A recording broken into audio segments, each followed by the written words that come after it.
Bueno, hola, ¿qué tal? Bienvenidas, bienvenidos sean a este nuevo episodio de su podcast favorito, tal vez, espero, Amigos con Derechos, un podcast para entender cómo los derechos humanos impactan en nuestras vidas y también para entender un poco cómo la política debería importarnos un poquito más en nuestra vida cotidiana. De repente los resultados de las últimas elecciones muestran no solamente el tema de cómo la pandemia ha afectado la campaña electoral o el tema de las votaciones, sino también el interés o desinterés de la gente con respecto a la política y principalmente a aquel símbolo de lo que nos hace ciudadanos, ¿no? Que es la votación cada 5 años. Está bien, no es lo único, pero es más o menos el símbolo más visible.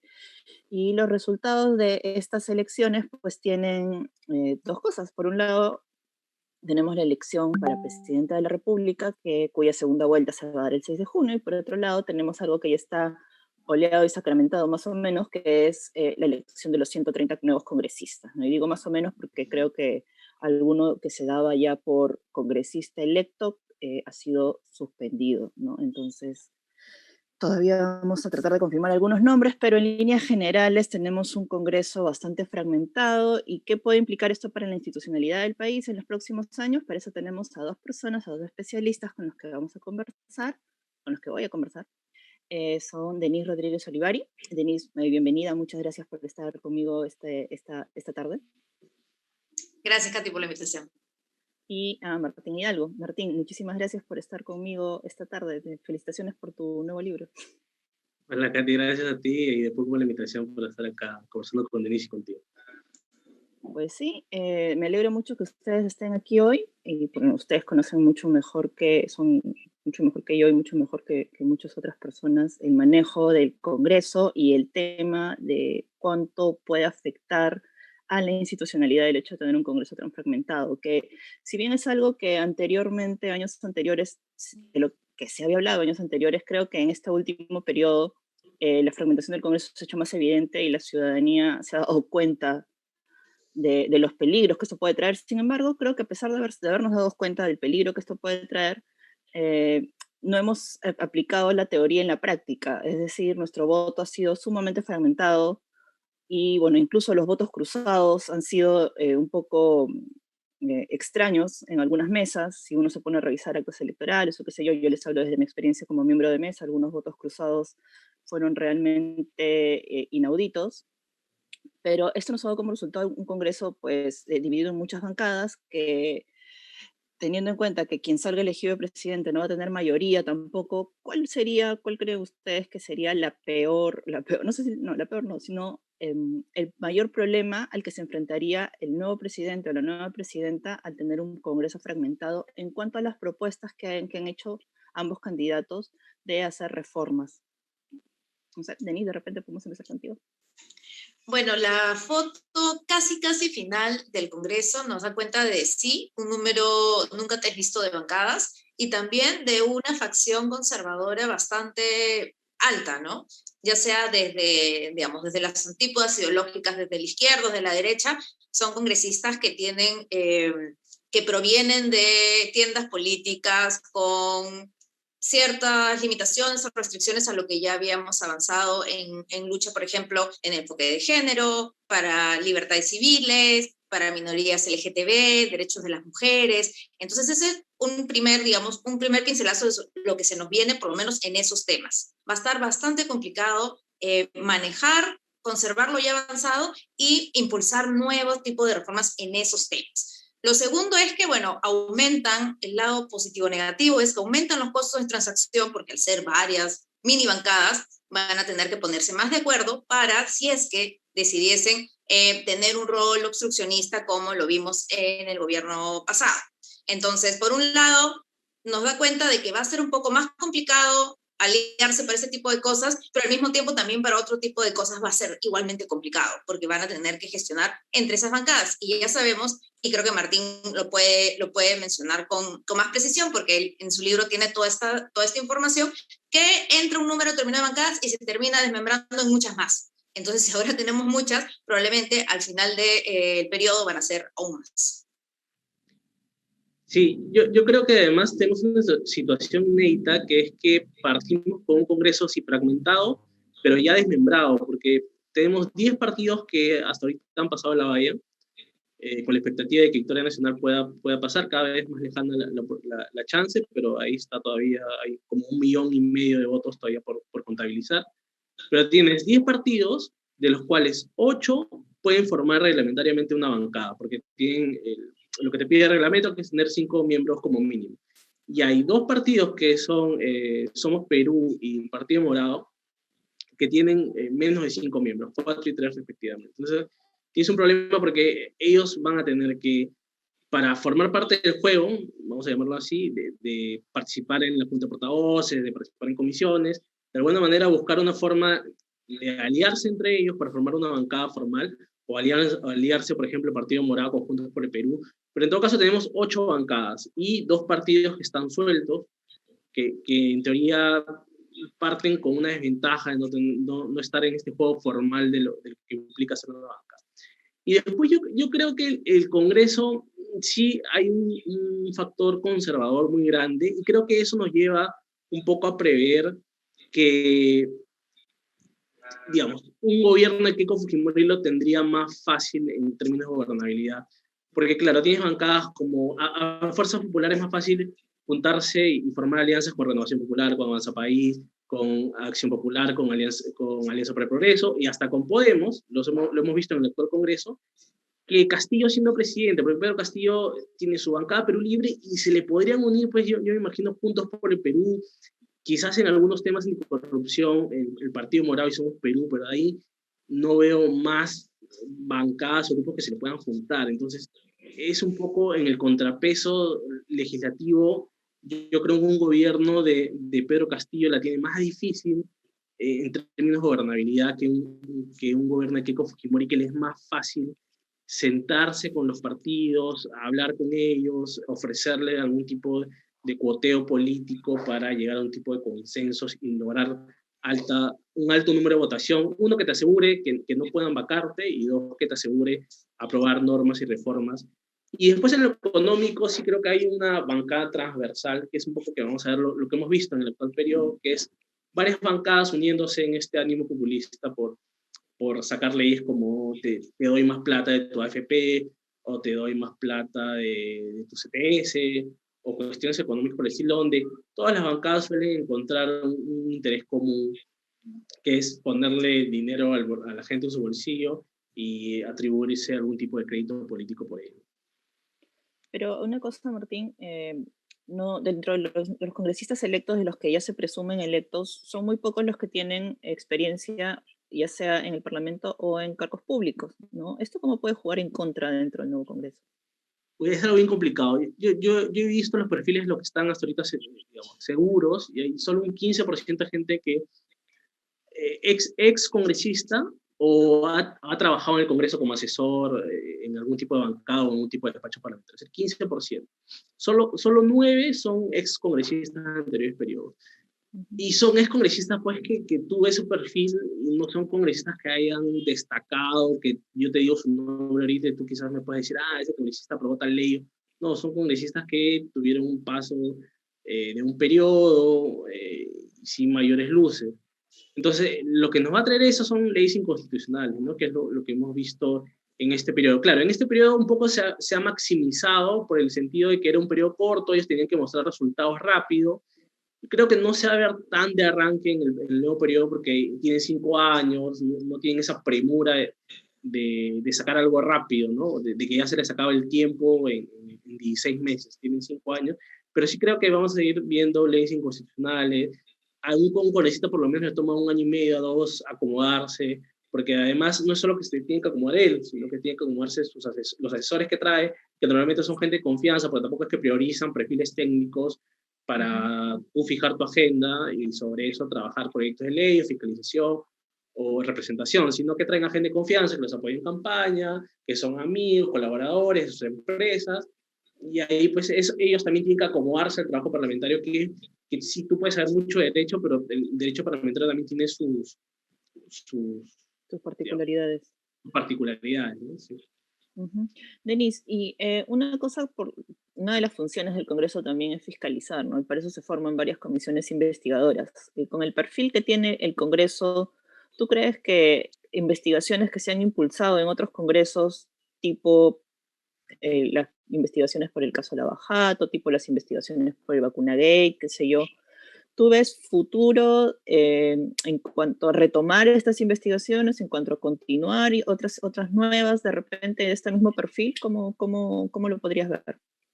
Bueno, sí, sin duda, para la ciudadanía, bueno, el tema inmediato, urgente es el control de la pandemia, pero un tema importante en los últimos años siempre ha sido la lucha anticorrupción, y estos escándalos de corrupción no han ayudado a que esa percepción disminuya. Entonces, en el marco de eso ya hemos visto grandes comisiones investigadoras, ¿no? La media comisión dirigida por Sergio Tejada, las dos comisiones de Lava Jato, una con mejores resultados que la otra. Entonces, el tema es que, si bien es una prerrogativa del Congreso de la República tener ese tipo de investigaciones, también se pueden prestar para temas políticos, para instrumentalización de la política y de alguna manera dejar por fuera de la investigación a ciertos políticos. No siempre tienen, digamos, como objetivo llegar a la verdad, sino también en algunos casos entorpecer o digamos empapelar o dilatar procesos que están en paralelo en el Poder Judicial. Entonces, sí, el rol de estas comisiones fiscalizadoras sí tiene doble filo, ¿no?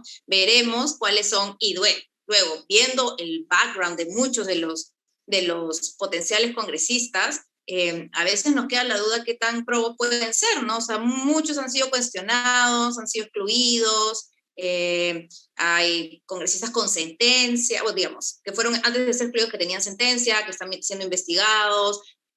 Hay un alto número de personas que no han declarado. De hecho, si uno revisa la OMPE, el sistema de finanzas de las campañas, no más de la mitad han declarado sus gastos dentro del plazo. Entonces estamos hablando de que la mayoría de personas que postulan a cargos de elecciones popular ni siquiera tienen la delicadeza de rendir cuentas en el plazo establecido. Eso es bastante preocupante. Y esto de los congresistas que vienen o con sentencias o con procesos o que tienen de repente algunas denuncias todavía vigentes, ¿no? El tema de la inmunidad parlamentaria. ¿Cómo lo ven ustedes? Estas ofertas o estas promesas de algunos que ya han salido en televisión o en algunos programas o en diferentes programas o entrevistas de diferentes medios a ofrecer y dejar de lado su inmunidad parlamentaria, ¿va a ser factible? ¿Va a ser posible con el nuevo debate que hubo hace poco sobre la inmunidad parlamentaria? ¿Esto desde cuándo se podría aplicar? No sé. Bueno, ya la inmunidad parlamentaria, cualquier persona que esté ofreciendo que va a levantar su inmunidad parlamentaria, básicamente está ofreciendo lo que ya existe, ya va a regir, y con este nuevo Congreso ya no habrá la inmunidad parlamentaria y va a haber una especie de desafuero del Pleno, ¿no? Entonces, pero eso tiene que ir en paralelo con un proceso judicial. Entiendo que siempre el tema de la inmunidad parlamentaria me la voy a levantar si hay algún problema. De hecho, Martín Vizcarra también lo dijo, yo voy a prescindir de mi inmunidad parlamentaria. Suena muy bien, ¿no? Suena muy bien para la tribuna. Yo no tengo nada que ocultar, entonces me voy a levantar la inmunidad parlamentaria. Entonces, eso aplicaría en el Congreso de la República. ¿Qué pasaría si tenemos una presidenta que ya está siendo investigada? Y ahí no estamos hablando de la figura de inmunidad parlamentaria, sino de inmunidad presidencial. Ahí sería mucho más delicado porque, bueno, no ha ofrecido levantar su inmunidad presidencial, y la inmunidad presidencial solo se puede levantar si es que la persona que funge de presidente entorpece, obstaculiza o no realiza las elecciones. Entonces ahí es mucho más complicado y nos veríamos ante una figura constitucional que aún no hemos aplicado. Bueno, el tema de la inmunidad presidencial es mucho más complejo, ¿no? En todo caso, ¿el Congreso tendría algún margen de maniobra en caso salga elegida Keiko Fujimori y se tengan que continuar las investigaciones en su contra? La vacancia. Bueno, sí. La vacancia, solo la vacancia. Sí, es lo más fácil y lo más rápido que tiene el Congreso, ¿no? Además es lo más expreso.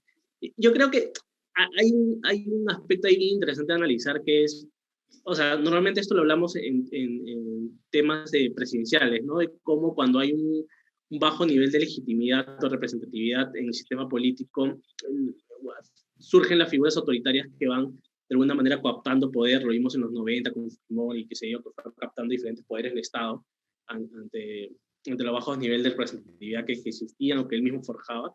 Pero yo creo que está sucediendo eso ahora con el Congreso, ¿no? Es como que ante los bajos niveles de representatividad político del sistema partidario, el Congreso de alguna manera ha comenzado a captar también funciones de otras instituciones, y sobre todo lo vemos en el tema de judicial y fiscal, ¿no? De pronto el Congreso se ha autoimpuesto esta función de poder condenar a alguien sin que el Poder Judicial aún lo haga, o cuando el Poder Judicial está en proceso de investigación. Yo creo que eso es muy riesgoso, ¿no? Y creo que no hemos terminado de aterrizar ese análisis y de darnos cuenta lo grave que es para el sistema democrático que el Congreso esté tomando atribuciones que no corresponden. Más allá de si por ahí tú puedes pensar que tenga la razón o no, como el caso de Vizcarra, que dices ahora, pues sí, el señor Vizcarra era un mentiroso y tiene acusaciones graves, pero es bien grave que se esté acusando o sacando del puesto a personas sin que la justicia haya hecho su labor, porque para eso está el sistema judicial, el sistema fiscal, que tiene sus procesos, tiene además toda una jurisprudencia alrededor del debido proceso que no se debe violar, con jurisprudencia del TC incluso, sobre que varias veces ha intentado delimitarle la cancha al Congreso, ¿no? Porque el Congreso hace lo que se le venga en gana, yo te sanciono así porque yo creo que así es mejor y ya está, y no me importa lo que me diga nadie. Es como que se han vuelto una especie de terreno todopoderoso, y yo creo que eso es muy, muy peligroso, ¿no? Claro, pero, o sea, digamos, no tenemos como nosotros fiscalizar, pero regular las acciones del Congreso. O sea, ellos se mandan solos, se supone, y en nombre de nosotros. Sí, es que yo creo que ahí tiene que ver mucho con lo que se está debatiendo justo hoy día en el Congreso, ¿no? Que es la bicameralidad. Creo que eso podría ser un primer paso, o sea, no es la solución total, no hay una solución total para este problema, pues es un problema integral del sistema de partidos, del Congreso de Constitución, del Poder Ejecutivo, del problema de representación, de legitimidad. Yo creo que la bicameralidad puede ser un buen paso, un primer paso para poder tratar de ponerle un freno. O sea, el TC no puede ser la segunda cámara, ¿no? Porque eso es lo que está pasando en los últimos años, que el TC de alguna manera viene siendo el freno al Congreso, pero el TC tiene también problemas de legitimidad, porque tiene magistrados que tienen más de 2 años con el mandato vencido, porque sus procesos son más lentos, porque su carga procesal es alta. Entonces, ha tratado en este último periodo, en este último año, de ir a la par de lo que viene produciendo el Congreso para tratar de poner un freno, pero también en algún momento no pueden contra todas las leyes, porque los congresistas aprueban leyes todas las semanas y tampoco el TC todas las semanas va a estar dando fallos de inconstitucionalidad. Además que el Congreso tampoco es que le haga mucho caso al fin y al cabo, salvo en situaciones que ya corresponden al Ejecutivo. Entonces, yo creo que la bicameralidad podría ser un freno importante de lo que hemos visto, que el Congreso no respeta su reglamento y no tiene ningún tipo de freno. Claro, Denise, ¿tú cómo ves este desborde del Congreso? Bueno, estoy de acuerdo con Martín, definitivamente lo que estamos viendo es lo que se conoce también en ciencia política como una cuesta borrascosa, ¿no? Cae una piedra y luego cae otra y luego cae otra, entonces ¿cuándo es que vamos a poder saber, ok, van a comenzar a sancionar gente de manera política, en un fuero político, cuando existe el fuero judicial? ¿No? A mí, por ejemplo, en el caso Vacuna Gate es muy ilustrativo, porque tenemos varias personas con distinto grado de responsabilidad penal, distintos delitos que los podrían ser imputados, y sin embargo vemos una disparidad también en la sanción, ¿no? Astete tiene 1 año, Massetti tiene 8, entonces ¿basado en qué? No tienen, digamos, ni siquiera las habilidades, no tienen la jurisprudencia como para resolver este caso, como podría hacerlo de repente esto en un proceso judicial. Del mismo modo, hay gente que está pasando, como se diría, piola, ¿no? Porque hay gente que ha negociado el contrato, entonces a lo que les correspondería otro tipo de delito, eso no puede pasar por el Congreso, entonces ahorita todavía no tenemos sancionados de ese lado más administrativo operativo. Entonces ese es un riesgo, ¿no? Porque al poner los reflectores en grandes figuras, se nos pueden colar otros responsables penales y también las personas que no han cometido un delito, pero que sí han cometido una falta ética, ¿no? Personas que sabiendo que no estaban ni en la primera línea, ni tenían derecho a vacunarse por el resto de la población, estuvo ahí. Entonces, todavía ese caso es como que quedó en nada y solo vemos un par de cabezas que salieron en las primeras planas y ahí quedó el asunto. Entonces, también yéndonos un poco más para atrás, ¿cuál es el rol de nuestro Congreso? ¿Cuál es el rol de los partidos políticos y cómo seleccionan y filtran a los candidatos que tenemos ahí sentados? ¿Cómo hacemos que se fortalezca el vínculo de representante y representado? ¿Quién ¿a quién voy a fiscalizar si en realidad yo no sé exactamente a quién estoy eligiendo? En el caso de circunscripciones más pequeñas es más fácil, pero en Lima, que hay una Lima, varias Limas, debería de repente hacerse una cosa mucho más acotada, saber a quién estamos eligiendo. Es bastante complicado y claro, este tema es una de las manifestaciones de todo el sistema político que necesita una reingeniería, ¿no? La Comisión de Reforma Política sugirió la bicameralidad, como dice Martín, no va a ser la solución inmediata, pero sí nos puede ayudar a poner ciertos controles, ciertos filtros a este tipo de prerrogativas del Congreso que a veces también, como dices, se desbordan. El tema de la bicameralidad que mencionaba Martín, que hoy día se está discutiendo en el Congreso, hoy estamos grabando el día jueves 22, creo que ha pasado un corto intermedio, llegó una nota de prensa hace un rato, y mencionabas, Martín, que el TC no puede ser nuestra segunda cámara, y sin embargo hay un candidato que ha prometido, o sea, Pedro Castillo específicamente, ha dicho que quiere cerrar el TC, ¿no? ¿Cuáles serían las consecuencias? Sabemos que sería un descalabro en nuestro sistema político y legislativo también, pero en caso se llegue a dar, o mejor dicho, hay posibilidades de que se dé, hay posibilidades de que estas amenazas o estas propuestas del señor Castillo de cerrar el TC, de convocar sí o sí una asamblea constituyente, qué sé yo, ¿hay probabilidades de que se den? ¿Hay probabilidades de que podamos vivir esos escenarios? El Congreso me ha enseñado de que todo se puede en este país. Y sí, se puede, que no está bien, no es saludable para nuestro sistema democrático cuando, como lo dice Denis, necesitamos una reingeniería, es complejo, ¿no? Pero yo creo que si Castillo va a apuntar por ese lado, va a encontrar una fuerte resistencia a la cual no sé si va a poder resistir. Él, de hecho, ya ha comenzado de alguna manera a dar mensajes de moderación. Y yo creo que conforme vaya avanzando la campaña se va a dar cuenta que esos embates que tiene han sido cuestión del momento y que no son viables políticamente.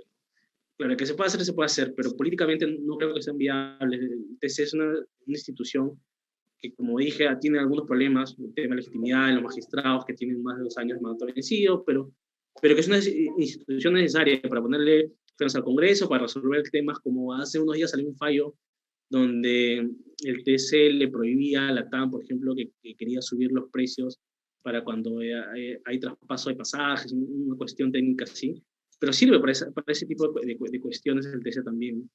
Entonces es una institución muy importante, es el máximo intérprete de la Constitución, que es la Carta Magna, la carta por la cual se conoce el país.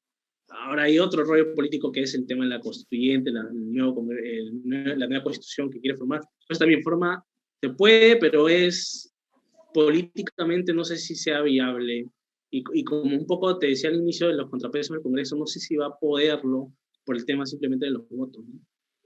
Cuando los contrapesos en el Congreso van a ser súper importantes. Una cosa que mencionabas, Denise, tú al inicio, era que se va a tener, va a haber mucha dificultad en ciertos temas en los que habíamos avanzado, ciertos temas como, no sé, la ley de identidad de género, de repente plantear el tema del matrimonio igualitario, ver el mismo enfoque de género en el currículo educativo, pero sin embargo, el hecho de que las bancadas que hayan obtenido votos mayoritarios sean sobre todo conservadoras, pues también nos dice algo de las prioridades del electorado, ¿crees? O sea, sobre ese tema, eso quiere decir que que este tema nos importa a mucha menos gente de la que pensamos, o que simplemente no está en la agenda de la mayoría de la población, sus intereses son otros.